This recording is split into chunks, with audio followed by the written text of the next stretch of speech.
Buongiorno ragazzi, vivi con un solo stipendio?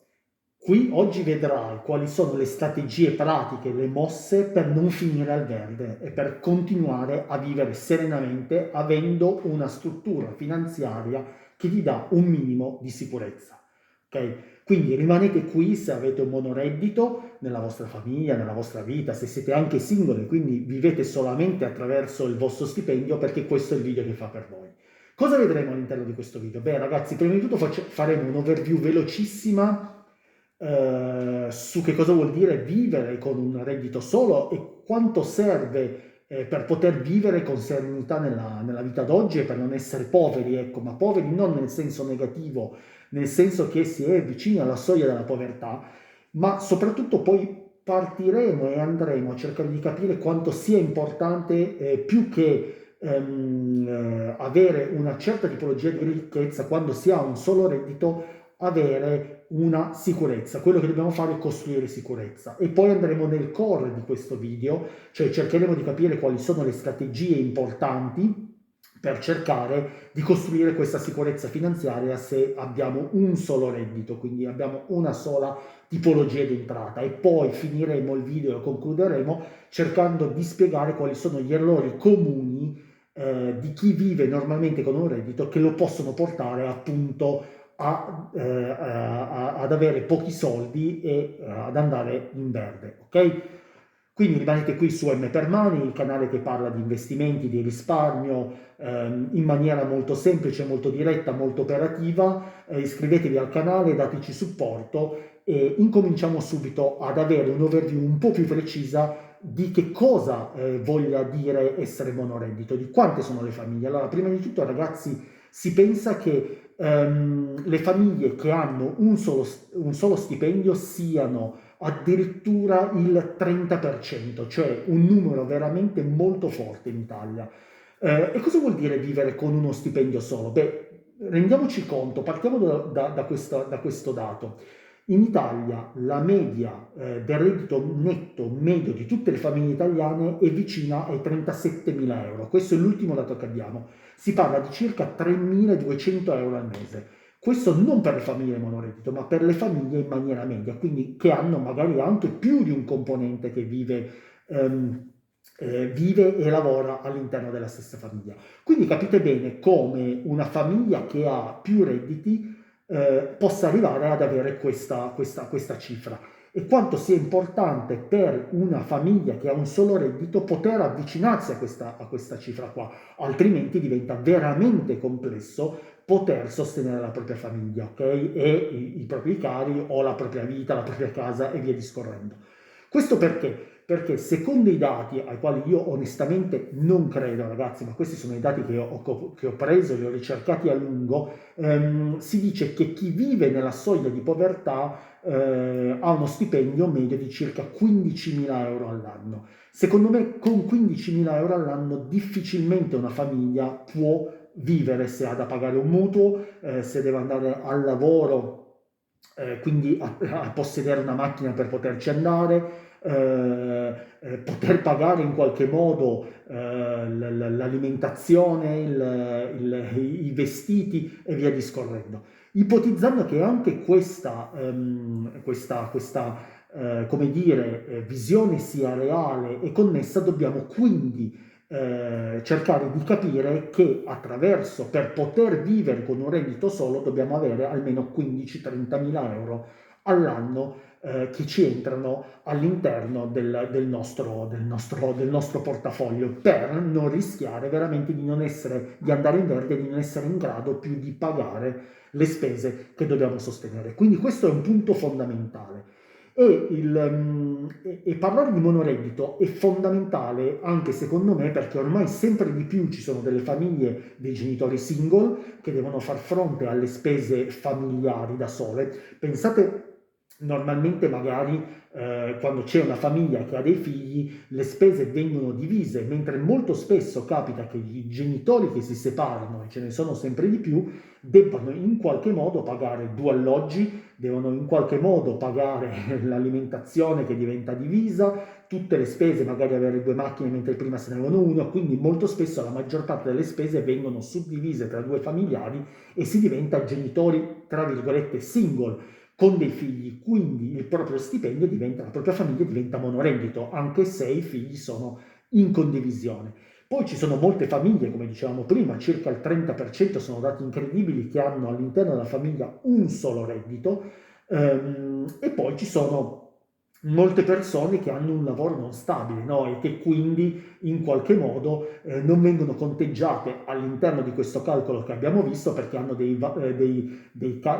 lavori saltuari e quindi non rientrano all'interno di coloro che portano un reddito in maniera fissa. Ma prima di capire quali sono le strategie per poter costruire la nostra sicurezza finanziaria e avere solo un reddito, bisogna capire perché è importante parlare di questo problema, tra virgolette, cioè capire perché è fondamentale essere molto attenti quando si ha un reddito solo. Beh, perché ragazzi, se quel reddito si ferma, crolla un sistema veramente importante, ok? Cioè non si è più in grado di sostenere né la propria famiglia né se stessi né tutte le cose connesse che noi abbiamo collegate e tutte le spese che noi abbiamo. Ma questo è evidente dirlo, ma è meno evidente pensare alla vulnerabilità che noi abbiamo, no? Quando abbiamo un solo stipendio. Perché? Perché è importante pensare sempre a tutto il ventaglio delle possibilità. Qua non si parla di fortuna o sfortuna, quando si parla di numeri, quando si parla di economia, bisogna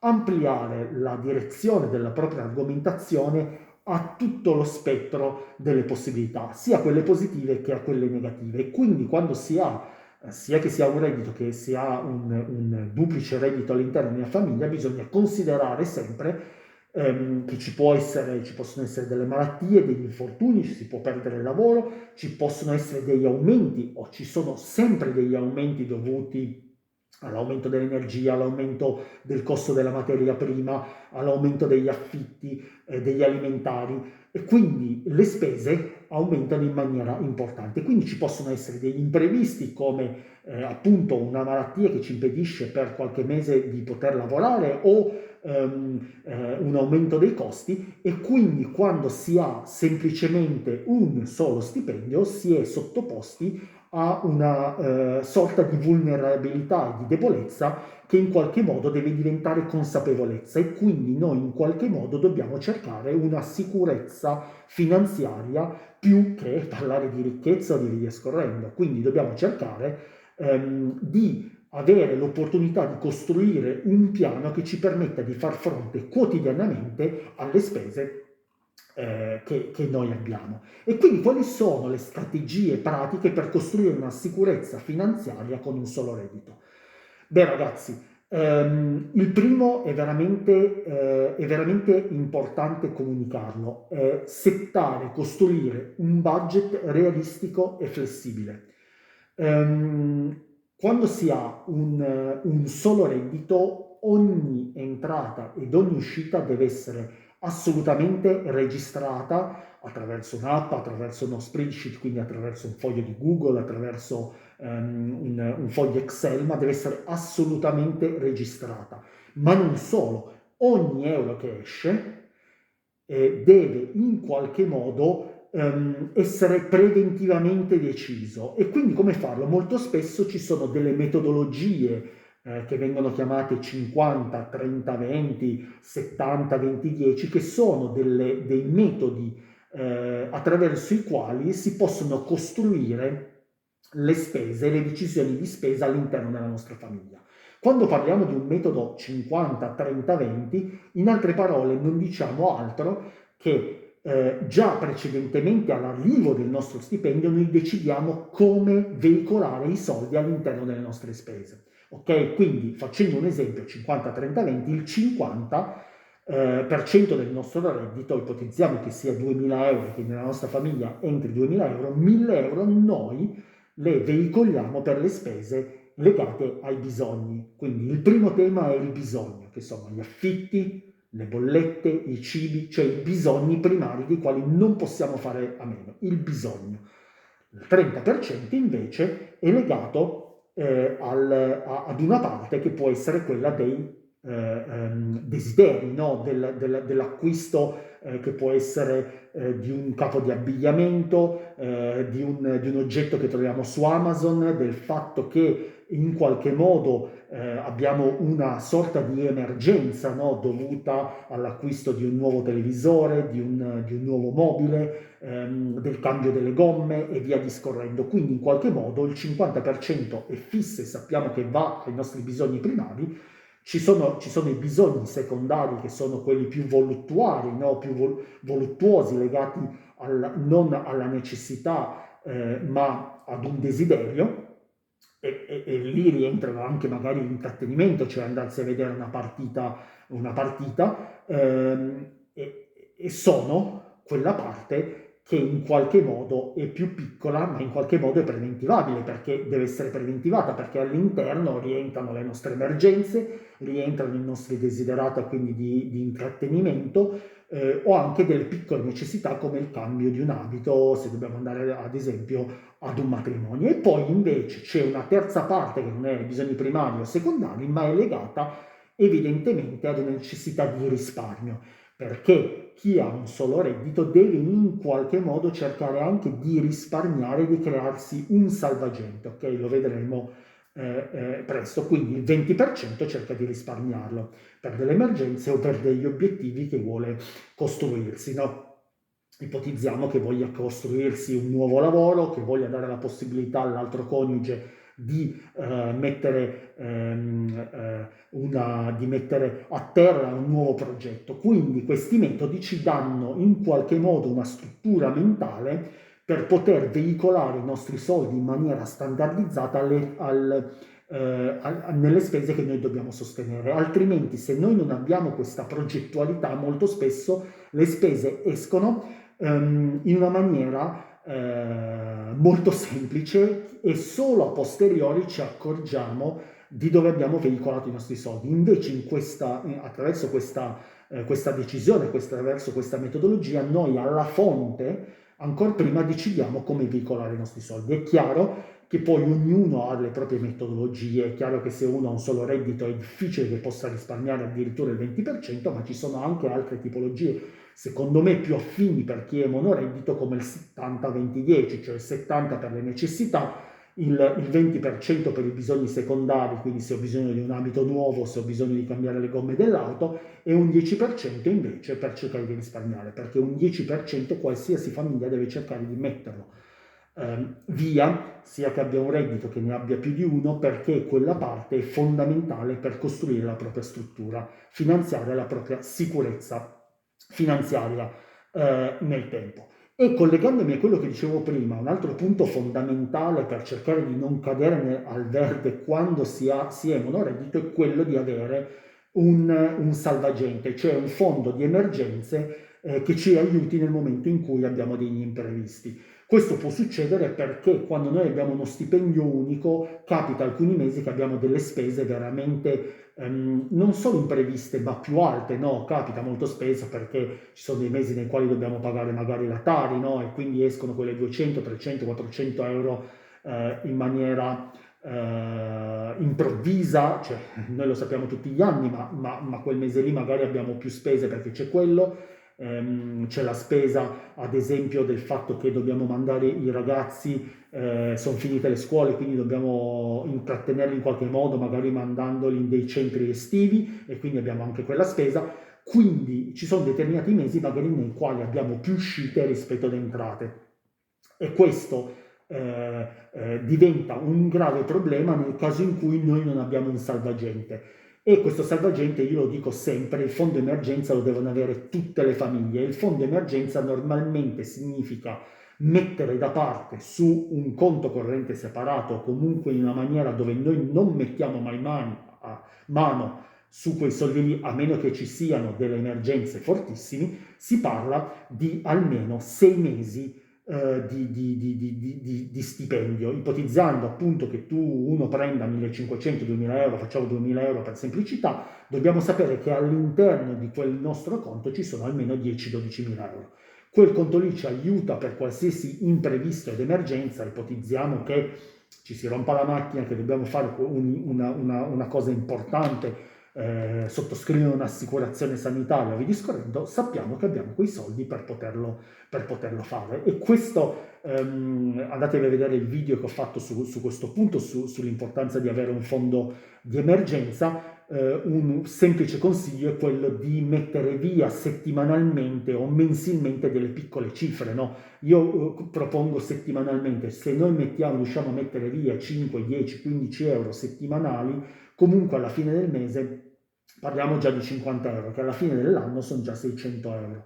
È vero che sono poche, ma è chiaro, ognuno lo deve fare in relazione alle proprie possibilità, ma comunque un salvagente ce lo devono avere tutti. E l'obiettivo che noi dobbiamo avere di questo salvagente, cioè di questo fondo d'emergenza, come vi ho detto antecedentemente, deve essere almeno di 6 mesi. Io consiglio 12 mesi, ma capisco che in alcuni casi è molto complesso. Chiaramente un aspetto per cercare di non finire al verde quando si ha un solo reddito, e questo è banale dirlo, è cercare di avere un secondo reddito, no?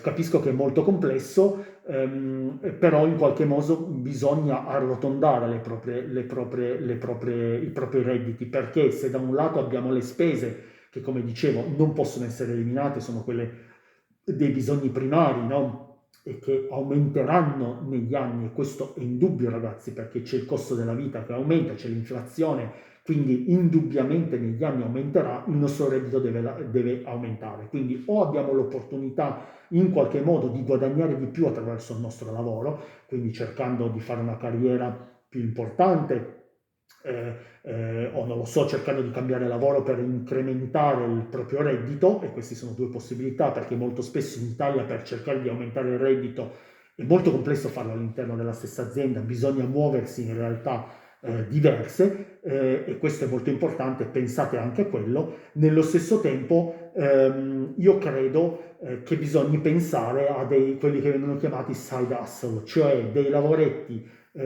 paralleli che si sposano bene con il lavoro che facciamo noi, ci permettono di farlo, perché chiaramente se uno lavora quegli 8-10 ore al giorno è impegnato, e soprattutto non può mettere a rischio il reddito che ha per cercare di fare un secondo lavoro e quindi fare male il primo.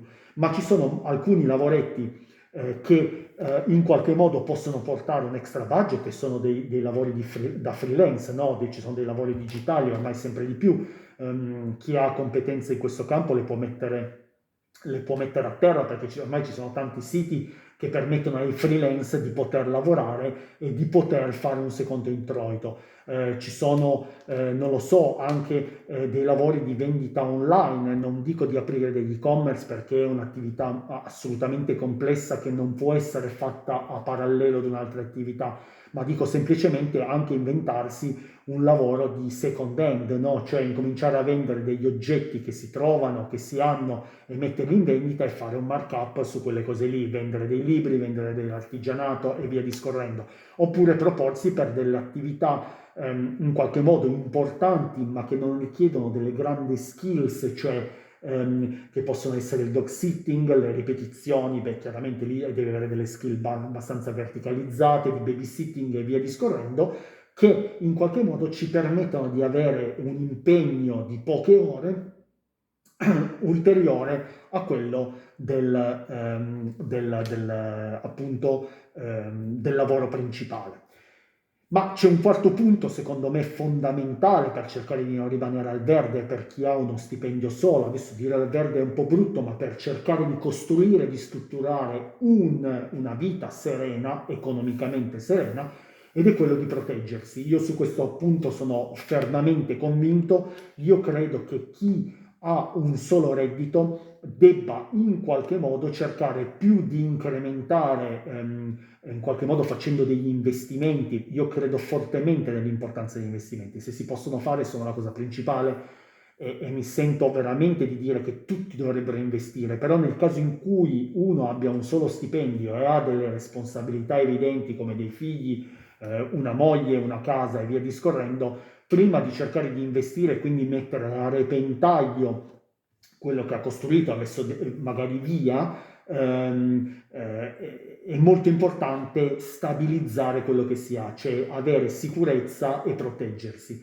E in questa direzione io credo che sia fondamentale proteggere se stessi, perché come dicevo nell'abbrivio di questo video, gli eventi imprevisti ci sono e quindi in qualche modo sempre di più io credo che un'assicurazione sanitaria sugli infortuni per chi abbia un solo lavoro sia fondamentale, ok? Quindi in qualche modo se io ho delle problematiche e non posso più lavorare ho delle difficoltà lavorative, in qualche modo o sono assicurato. È vero che è una spesa ulteriore, ma secondo me questa è fondamentale. Anche delle assicurazioni legate al decesso della persona sono fondamentali. Se una famiglia si basa sul lavoro di una, è normale che io devo proteggere i miei figli e le altre persone. Quindi in qualche modo devo cercare di proteggere il capitale e di proteggere le altre persone. Quindi io su questo punto batto in maniera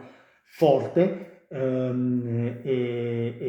ritengo che le assicurazioni in questo caso debbano essere prese in considerazione. Quindi ripeto, conservazione del proprio patrimonio più che andare a investire, quindi un fondo di emergenza bello lì, sicuro, magari li metto non in azioni ma investo in conti deposito, cose del genere che mi battono l'inflazione o me la in qualche modo sono lì vicini a tenermi l'inflazione, ma ho quei soldi disponibili nel caso in cui ho delle difficoltà, o un'assicurazione sanitaria o un'assicurazione di ogni genere e natura per infortuni se faccio un lavoro manuale che mi protegge se non posso più lavorare o dei problemi per un periodo temporale ben determinato, o delle assicurazioni sul decesso che proteggono la mia famiglia nel momento in cui ho l'evento peggiore in assoluto. Ma prevenire è veramente necessario. E poi una cosa, sembra banale dirlo, ma non lo è ragazzi, è che chi ha uno stipendio solo deve in qualche modo continuare ad informarsi dal punto di vista economico e finanziario. Perché? Perché una maggiore consapevolezza della gestione del proprio patrimonio, del risparmio, in qualche modo ci aiuta a vivere e a costruire una sicurezza finanziaria per noi e per la nostra famiglia. Se è importante farlo assolutamente in qualche modo, intendo per le persone che io parlo sempre che la cultura finanziaria è un aspetto che tutti devono in qualche modo sottolineare, ma soprattutto devono apprendere, cioè ogni persona deve imparare quotidianamente attraverso l'informazione, attraverso la lettura, attraverso insomma la visione di video come in questo caso, deve approfondire questo tema perché la consapevolezza ci permette di creare più sicurezza ma anche di far crescere il nostro patrimonio e quindi di vivere meglio noi e la nostra famiglia. Ma nello stesso tempo è ancora di più importante per coloro che hanno un solo reddito, perché un solo reddito, appunto, ragazzi, è fondamentale, è il perno della felicità e della sicurezza di una famiglia intera. E quindi quello che voglio dire è che essere preparati dal punto su come gestire i soldi da un punto di vista di risparmio diventa assolutamente fondamentale. Vedete anche questa metodologia che vi ho detto prima, 50, 30, 20, capire anche dal punto di vista come proteggersi con delle attività di protezione del capitale che si ha, o capire come andare a investire quei soldi in maniera sicura e non avventata per cercare di guadagnare di più, sono delle necessità fondamentali. Quindi questo è un altro punto, secondo me, fondamentale che bisogna tenere in considerazione. E vorrei concludere questo video cercando dall'altro lato, cercando di evidenziare quali sono quelle trappole frequenti che tutte le persone hanno quando gestiscono dei soldi, sia che li investono sia per il risparmio, ma che in una maniera naturale, quando si hanno più redditi, pesano in maniera superficiale o comunque minore, e invece quando si ha un reddito solo diventano molto problematici. Il primo del quale vi voglio parlare è cercare di essere molto oculati nelle spese, ve l'ho detto prima. E questo vuol dire che molto spesso si deve cercare di evitare di vivere al di sopra delle proprie possibilità, no? Senza alcun falso moralismo, perché non è il caso del moralismo, ma molto spesso capita che i soldi vengano gestiti in maniera molto autonoma, no? Cioè quando io li ricevo, io so che devo comprare quello, lo compro, cioè non preventivo in anticipo attraverso delle metodologie come andare a spendere i miei soldi. E soprattutto molto spesso vengo trascinato da delle spese compulsive, no? Esco con i miei figli il pomeriggio e vado a spendere 150 euro perché ci fermiamo a mangiare fuori. Tutto è dovuto, tutto è lecito, però deve essere preventivato precedentemente, cioè, e quindi vivere all'interno delle proprie possibilità vuol dire rispettare determinati parametri, sapere che io almeno il 10-15%, anche se solo ho un solo reddito, lo devo risparmiare, quindi in qualche modo vivere al di sopra delle proprie possibilità vuol dire essere coscienti e consapevoli di quello che io posso o non posso spendere, nel bene o nel male in quel determinato momento. Quindi non spendo soldi per delle cose non essenziali, non spendo soldi magari in rate, perché comunque dico ok, compro un'asciugatrice, tanto mi costa 1000 euro, pago 100 euro al mese, cosa vorrai che siano 100 euro al mese, ma quella rata sommata alle altre ti mette in un circolo di debito, e anche qui ho fatto un video, ragazzi, andatevelo a vedere, nel ciclo di debito che poi diventa difficile da sostenere, soprattutto per chi ha un reddito unico, no? E quindi anche utilizzare degli escamotage come le carte di credito può essere un problema, quindi veramente bisogna cercare di connettere il proprio tenore di vita con il proprio reddito reale, quindi lo si fa essendo consapevoli, sapendo come far uscire ogni spesa. E poi vivere un po' alla giornata, no? Cioè, questo non è una critica, cioè, bene o male noi siamo stati impostati verso quella direzione, cioè io prendo uno stipendio, so che bene o male mi è sufficiente, quindi non mi pongo tanti altri problemi, perché quando ho 20 anni, 30 anni, 40 anni, 50 anni, ipoteticamente è difficile che io abbia delle forti emergenze. Se ce l'ho magari perché mi è capitato che si è rotta la lavastoviglie, quindi devo sostituirla, però capite bene che anche in questo caso, per chi ha un monoreddito, un reddito solo, anche una spesa di 400-500 euro in un mese dovuta alla rottura di un elettrodomestico, dovuta a qualsiasi altra, all'abbonamento in palestra, diciamo ad esempio, diventa difficoltoso sostenerla. E quindi in qualche modo noi, per vivere una vita più serena, dobbiamo essere certi di avere un fondo di emergenza, e torno, un piano di emergenza che ci serva da cuscinetto, no? E che in qualche modo ci faccia stare sereni per qualsiasi cosa accade, perché noi sappiamo che nonostante tutto siamo coperti per 6 mesi, un anno, e una soluzione successivamente si trova, no? E poi un altro aspetto che io lo vedo come un errore da evitare per coloro che hanno un reddito unico è assolutamente quello di non considerare le spese piccole, cioè ho l'abbonamento a Netflix, tanto sono 10 euro al mese, adesso dico una cifra a caso perché poi dipende dalla tipologia di abbonamento. Ehm, ehm, Vabbè, mi prendo un caffè al giorno, vado al bar, almeno questa soddisfazione me la tolgo. Beh, in realtà uno degli errori principali non solo per chi ha un reddito solo, ma in generale è ignorare le piccole spese. Questa è una cosa che ci viene naturale, no? Molto spesso pensate che alle tattiche di marketing, no? Cioè quando per farci sembrare un oggetto poco costoso ce lo connettono a una cifra, a una cifra, no? E ci dicono, quando entriamo in un negozio, ci fanno vedere una cosa che ci piace, che magari ha un costo più alto rispetto a quello che possiamo, ipotizziamo una t-shirt che costa 60-70 euro che è di marca, Noi diciamo sì, però 70 euro per una t-shirt sono tanti. E poi ci fanno vedere una t-shirt da 40, e però diciamo, beh, così risparmiamo 30 euro, sono 30 euro risparmiati, va bene, non è di marca, va bene, magari mi piace di meno rispetto all'altra, ma comunque è un ho risparmiato. In realtà non hai risparmiato, cioè non si ha risparmiato, è perché in qualche modo il commerciante ci ha settato il nostro riferimento di prezzo ad un prezzo più alto, e quindi uno più basso ci sembra in realtà molto più basso, anche se non lo è, perché una t-shirt a 30-40 euro è comunque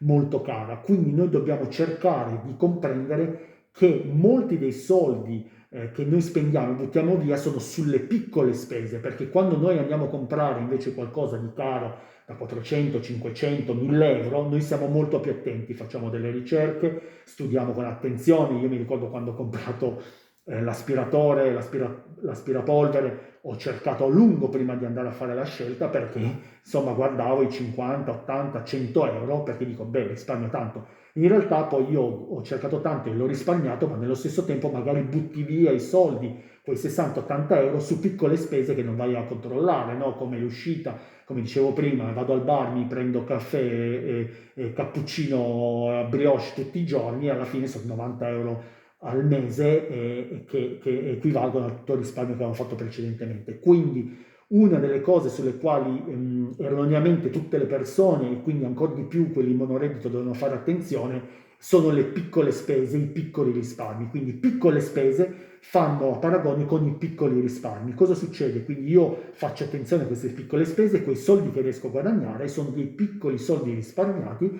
che vado a mettere all'interno di micro investimenti o nel mio fondo di emergenza, ok? Quindi questo secondo me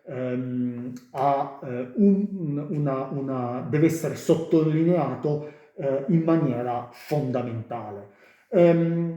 E poi per finire, uno degli errori principali, e lo ribadisco perché questo, scusate se posso diventare noioso, ma questo è fondamentale, è non essere reattivi, non essere passivi nella gestione delle cose che facciamo, dobbiamo essere attivi.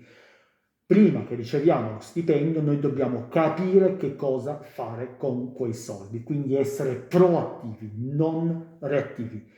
Perché? Perché attraverso la consapevolezza, attraverso la decisione, attraverso la strategia, noi anche attraverso un solo stipendio possiamo in un modo veramente preciso vivere la vita che dobbiamo vivere con le nostre spese che abbiamo mensilmente, ma altresì creiamo una struttura finanziaria sicura, perché andiamo a creare dei microinvestimenti, andiamo a creare il nostro fondo di salvagente, e andiamo anche a proteggerci magari con delle soluzioni, come dicevo prima, delle assicurazioni, nel caso in cui ci siano degli ulteriori imprevisti che non possono essere in qualche modo coperti attraverso dei soldi, no? Quindi del fondo emergenza.